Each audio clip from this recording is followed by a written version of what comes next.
एक बार की बात है, एक छोटा सा गांव था। वहाँ रहता था राहुल, एक जिज्ञासु और तेजतर्रार बच्चा। राहुल को हर चीज के बारे में सवाल पूछने की आदत थी। सूरज क्यों उगता है? पेड़ कैसे बड़े होते हैं? पक्षी कैसे उड़ते हैं? उसके सवाल कभी खत्म नहीं होते थे। एक दिन राहुल खेलते हुए जंगल में चला गया। वह पेड़ों के बीच से गुजर रहा था। तभी उसे एक बूढ़ा आदमी दिखाई दिया। वह आदमी सफेद दाढ़ी वाला था और उसके चेहरे पर गहरी झुर्रियां थीं। राहुल को लगा वह कोई साधु है। राहुल आदमी के पास गया और पूछा, आप कौन हो?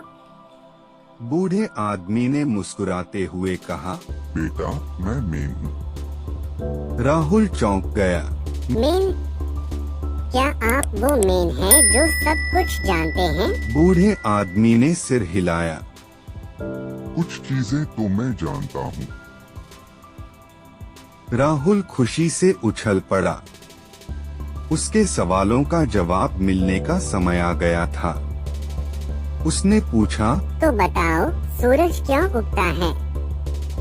मेन ने आसमान की ओर इशारा किया और कहा, सूर्य पृथ्वी के चारों ओर घूमता है, इसलिए हमें ऐसा लगता है कि वह उग रहा है और डूब रहा है। राहुल ने सिर हिलाया। नई जानकारी को समझने की कोशिश कर रहा था। फिर उसने पूछा, पेड़ कैसे बड़े होते हैं?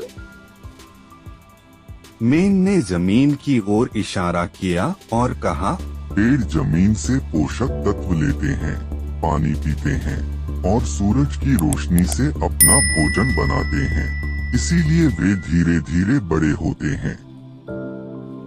राहुल उत्साहित था। उसने एक और सवाल पूछा, पक्षी कैसे उड़ते हैं?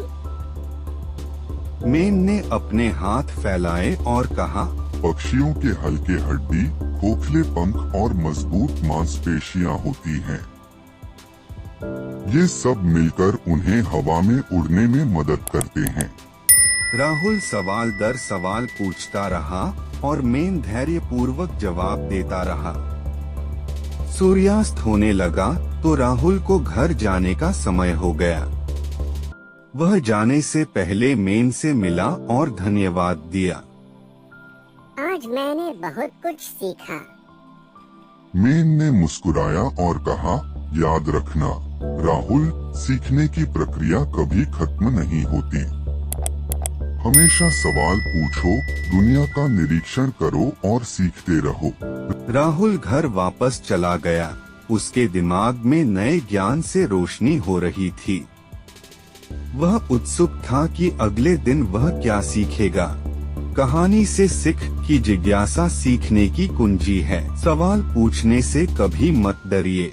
हर दिन सीखने के लिए कुछ न कुछ नया होता है। दुनिया हमारे आसपास एक कक्षा है, बस गौर से देखने की जरूरत है। Like, comment, share and subscribe करें।